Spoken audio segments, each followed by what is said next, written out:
The possibility of dangerous chemicals remaining in footwear is an important consideration when deciding whether to purchase leather or rubber fire footwear. Leather footwear fits better and provides more stability underfoot, but rubber boots are perceived to be more thoroughly decontaminated. To test this, W.L. Gore and Associates conducted laboratory tests on leather and rubber boot material. The results were surprising.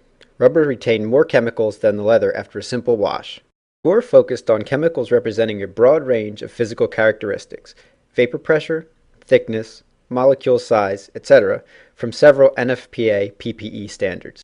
In order to validate our procedure and results, we tested multiple samples of leather and rubber materials for 6 chemical contaminants.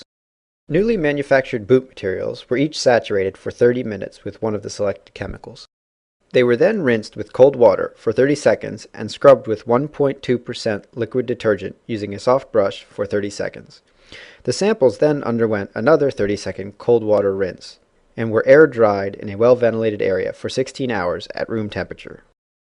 After this decontamination procedure, each sample was visually inspected for any residue spots or stains.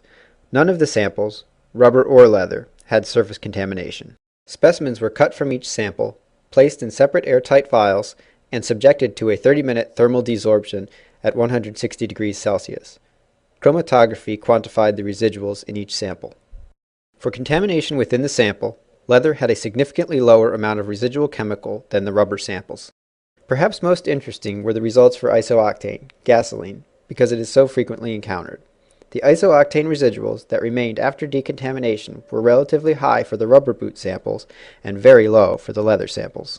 For all 6 chemical contaminants, rubber boot materials contained significantly higher contamination residuals within the sample than leather boot materials. Firefighting professionals can now take advantage of the better fit, increased stability, and greater comfort of leather boots, and also benefit from improved decontamination after exposure.